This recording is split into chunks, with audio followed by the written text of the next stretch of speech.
오늘 말씀은 출애굽기 20장 12절입니다. 출애굽기 20장은 무엇에 대한 내용이죠? 출애굽기 20장이 십계명에 대한 내용인데 오늘 말씀 12절 한 절입니다. 다 같이 읽겠습니다. 시작. 내 부모를 공경하라. 그리하면 내 하나님 여호와가 내게 준 땅에서 내 생명이 길리라. 내일이 어버이날이죠. 그래서 오늘 말씀은 10계명 중에 5번째 계명으로 내 부모를 공경하라. 그리하면 내 하나님 여호와가 내게 준 땅에서 내 생명이 길리라는 한 구절의 말씀입니다.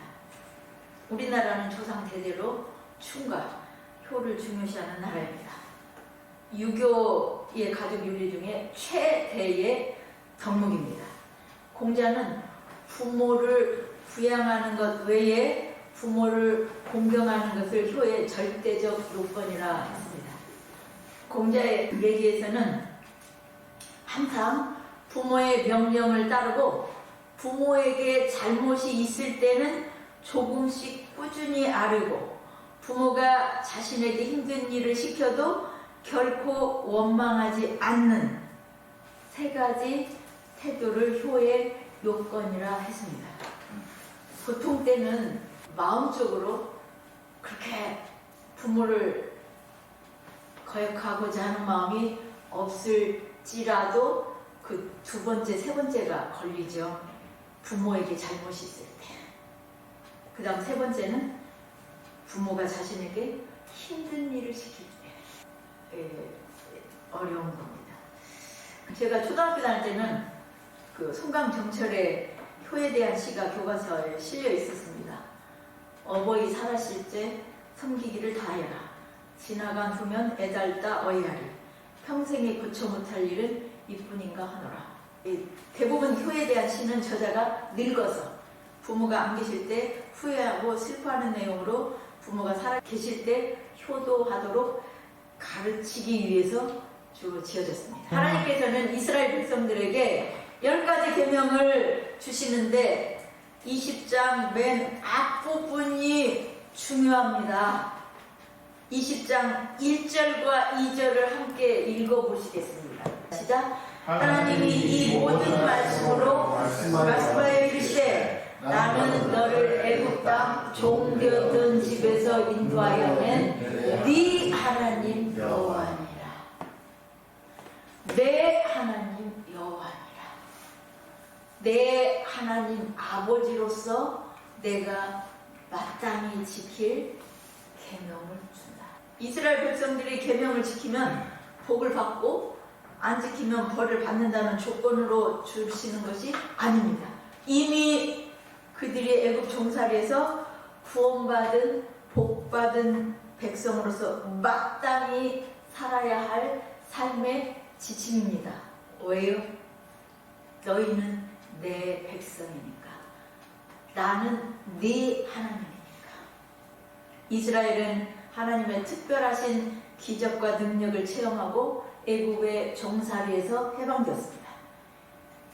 그들이 더 받을 복이 없어요. 왜요? 하나님께서 스스로 내가 네 하나님 여호와다 라고 하시는데요. 그들이 계속 여호와 하나님은 우리의 하나님이 되어주세요. 하나님은 내 하나님입니다. 자꾸 늘어지는 것이 아니라 하나님께서 나는 내 하나님 여호와니라. 이 복보다 더 받을 복이 있어요, 없어요? 없어요. 구원받은 복보다 더 받을 복이 없어요. 이제 하나님의 자녀인데 뭘 더 받을 게 있어요? 아버지는 자녀를 책임지십니다. 그래서 더 받을 복을 위해서가 아니고 하나님의 백성으로서 마땅히 지켜야 될 삶이기 때문에 계명을 주십니다. 이 하나님께서 주시는 계명은 그들의 자유를 계속 누리기 위해서 삶이 바뀌어야 함을 말하고 있습니다. 그들의 삶이 바뀌어야 하는 거예요. 여호와 하나님의 백성으로서.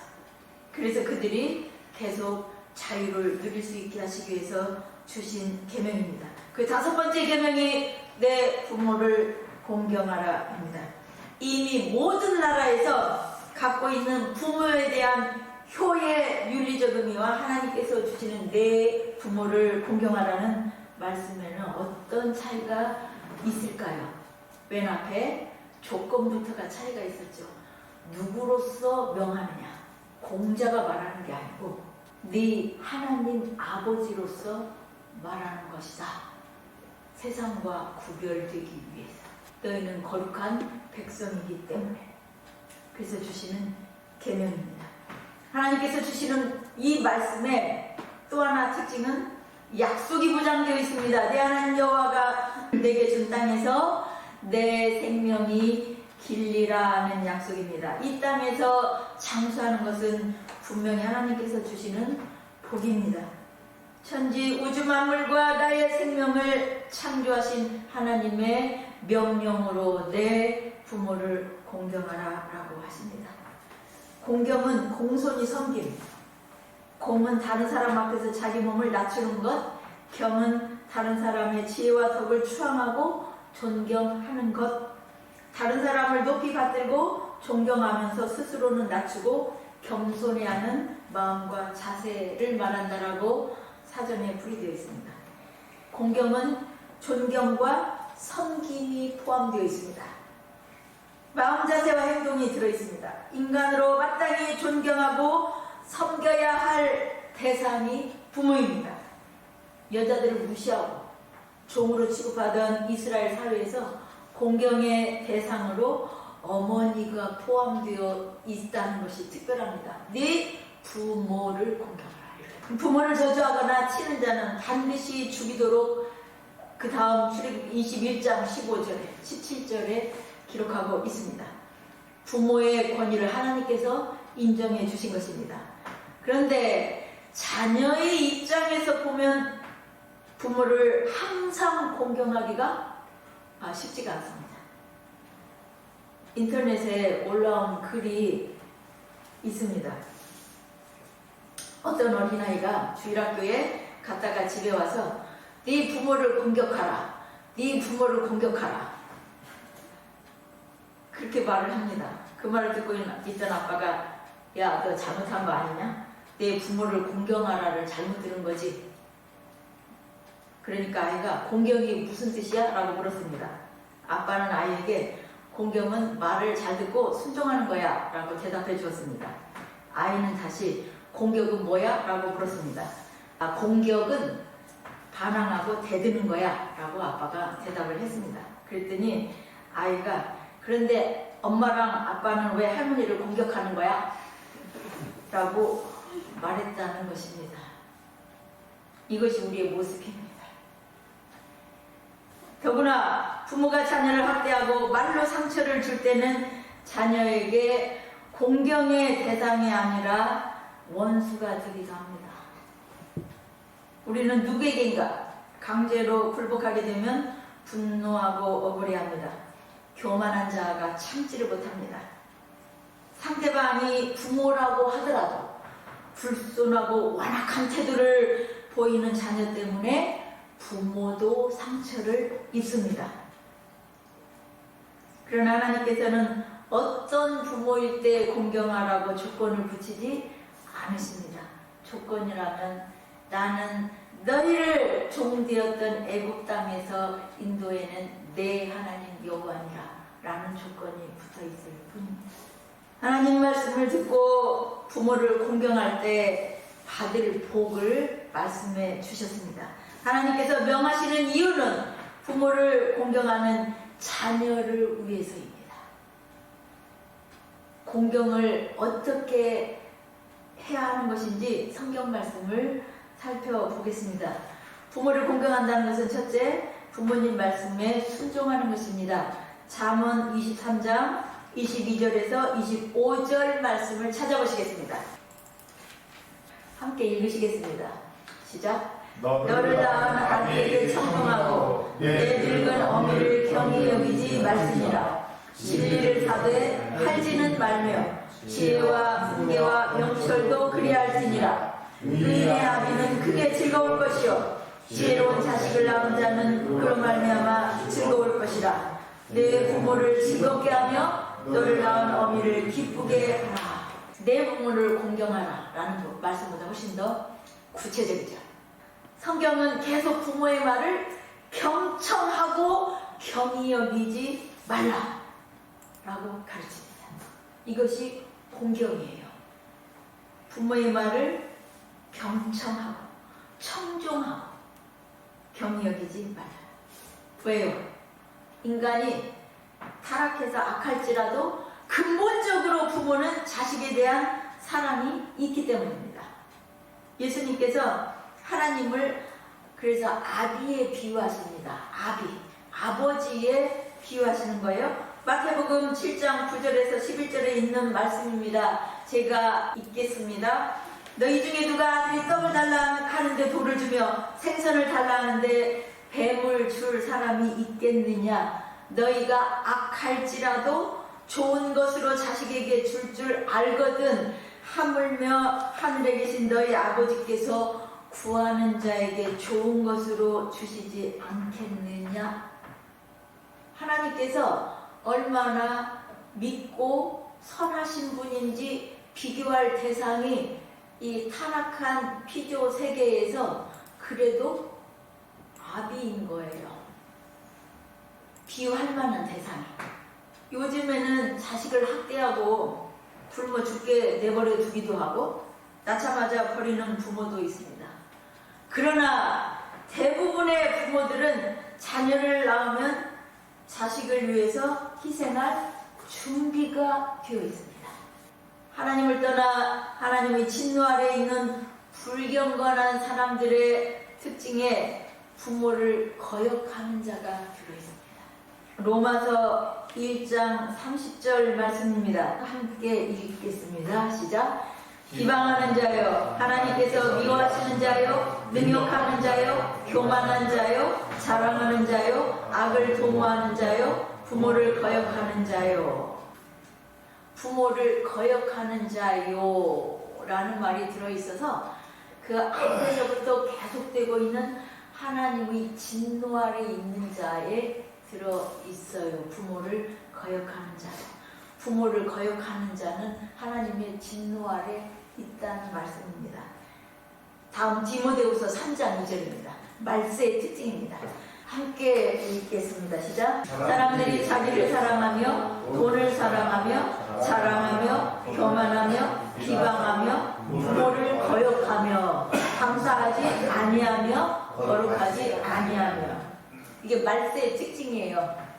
말세의 특징으로 부모를 거역하며 감사하지 아니하며 라고 들어 있습니다. 우리는 우리 힘으로 부모님께 순종할 능력이 없습니다. 하나님께 굴복하여 마음이 온유해져야 부모님께 순종할 수 있습니다. 아버지께 죽기까지 순종하신 예수 그리스도의 마음을 품어야 육체의 부모님께 항상 순종할 수 있습니다. 베드로전서 1장 14절에서 이렇게 말합니다. 너희가 순종하는 자식처럼 전에 알지 못하던 때에 따르던 너희 사욕을 본받지 말라. 순종하는 자식처럼. 그 전까지는 계속 거역하는 자였어요. 부모를 공경하는 것은 내 고집을 버리고 부모 말씀에 순종하는 것입니다. 마음에 부모님께 대한 감사와 존경이 있어야 순종입니다. 그 다음으로 부모를 공경한다는 것은 육체적인 필요를 채워드리고 돌보는 것을 의미합니다. 맛있는 음식과 필요한 것들을 공급하고 잠자리가 불편하지 않은지 아픈 곳이 없는지 돌아보아야 합니다. 이스라엘에는 고르반이라는 제도가 있었습니다. 어떤 사람이 제사장을 찾아가서 재산을 다 하나님께 바치기로 약속을 할 경우에 소유가 없으므로 부모님을 섬기지 않아도 된다는 전통입니다. 예수님께서는 이들이 하나님의 계명을 버리고 사람의 전통을 지킨다고 책망하셨습니다. 디모데전서 5장 4절에 있는 말씀입니다. 찾아보시겠습니다. 함께 읽으시겠습니다. 시작. 만일 어떤 과부에게 자녀나 손자들이 있거든 그들로 먼저 자기 집에서 효를 행하여 부모에게 보답하기를 배우게 하라. 이것이 하나님 앞에서 받으실 만한 것입니다. 교회에서 공개하기 전에 먼저 과부라고 하더라도 그들의 집에 있는 자녀들이 먼저 효를 행하기 위해서 부모에게 보답하기를 배우게 하라. 그리고 이어서 누구든지 자기 친족, 특히 자기 가족을 돌보지 아니하면 믿음을 배반한 자요 불신자보다 더 악한 자다라고 말씀을 하십니다. 지금은 사회복지가 잘 되어 있어서 노인들에게 연금을 국가에서 주고 있습니다. 그래도 자녀들이나 가족들이 먼저 섬기고 돌봐야 합니다. 제가 미국에서 돌아오기 전에 유선이를 돌봐주신 집사님 집에 제가 있었습니다. 근데 그 집사님께 아들이 둘이 있었어요. 둘 다 결혼을 했습니다. 작은 아들은 그 집사님 가까이에서 살면서 전화를 자주 하는데 부모를 위해 돈은 절대 쓰지 않는다고 그 집사님이 그러셨습니다. 그런데 큰아들은 멀리 떨어져서 다른 주에 살고 있어도 전화는 자주 하지 않는데 많은 돈이 들어가는 것은 큰아들이 한다고 했어요. 성품적으로도 많이 달라서 작은 아들은 딸 같다고 했습니다. 우리는 말로만 존경해요, 사랑해요 해서도 안 되고 물질로만 보내서도 안 되는 거예요. 그러면 공경이 온전하지 않은 거예요. 부모를 공경하는 것은 부모의 마음을 기쁘게 하고 편안하게 해드리는 것입니다. 내 부모를 공경하면 내 하나님 여호와가 내게 준 땅에서 내 생명이 길이라는 복을 주셨는데 자신의 건강을 해치거나 고통 속에 있는 것은 부모의 마음을 아프게 하는 것이라는 걸 알게 됩니다. 자녀가 고통스러워하고 너무 힘든 일을 혼자 앓고 있으면 부모의 마음은 더 아파요. 갑자기 자녀를 잃은 부모들이 얼마나 애통해하는지 주위에서 많이 봅니다. 또 형제끼리 사랑하고 화목하게 지내는 것은 부모의 마음을 편안하게 해드리는 것입니다. 저희 아버지 유언장에 형제끼리 사랑하고 우애하라는 내용이 들어있습니다. 형제끼리 미워하고 불화하는 것은 부모의 마음을 아프게 하는 것입니다. 부모님을 위해서 기도하는 것도 부모님을 위한 공경의 태도입니다. 성경은 하나님을 사랑하노라 하고 그 형제를 미워하면 이는 거짓말하는 자니 보는 바 그 형제를 사랑하지 않은 자는 보지 못하는 바 하나님을 사랑할 수 없다라고 기록합니다.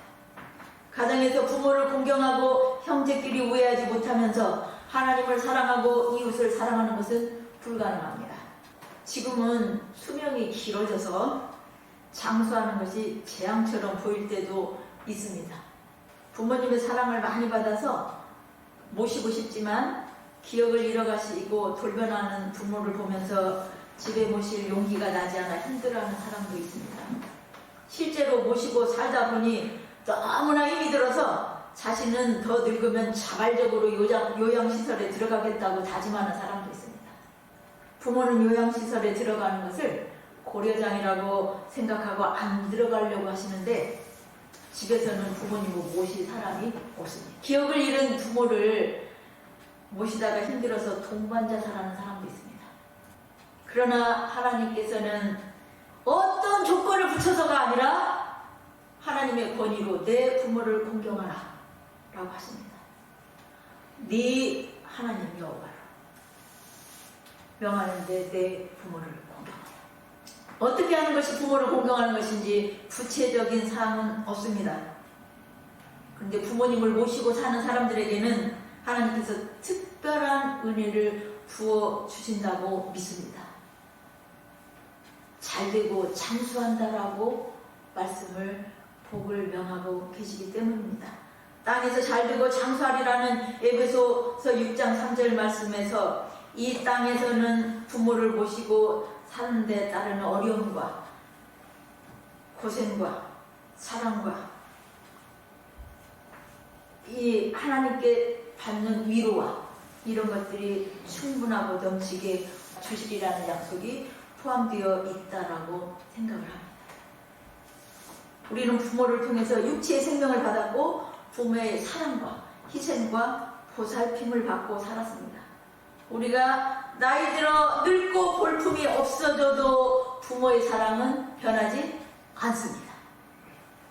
우리는 부모를 통해 하나님 아버지의 사랑을 봅니다. 하나님께서 하나님을 아버지라 부르게 하신 것도 하나님의 사랑과 은혜와 선하심과 인자하심을 부모를 통해서 나타내시기 때문이죠. 하나님 아버지께서 아들 예수를 이 땅에 보내주시고 죽기까지 순종하신 예수 그리스도 안에서 우리의 형상을 회복시키십니다. 우리의 깨어지고 타락한 모습이 하나님의 형상으로 다시 회복되어야 하는데 부모의 사랑 안에서 1차적으로 사랑이 있어야지만 회복되는 거예요. 그리고 그리스도 예수 안에서 하나님 아버지의 형상이 회복되도록 하신 겁니다. 부모님께 순종하고 물질적으로 뿐만 아니라 마음으로 존중하고 감사하며 형제를 사랑하기 원합니다. 이것이 하나님 말씀을 따르는 길입니다. 내 부모를 공경하라. 나는 내 하나님 여호와니라. 내 생명을 창조하고 널 낳으신 하나님 아버지로서 명하는데 내 부모를 공경하라. 여러분 모두 하나님 말씀에 순종하여 약속의 복을 누리시기를 축복합니다.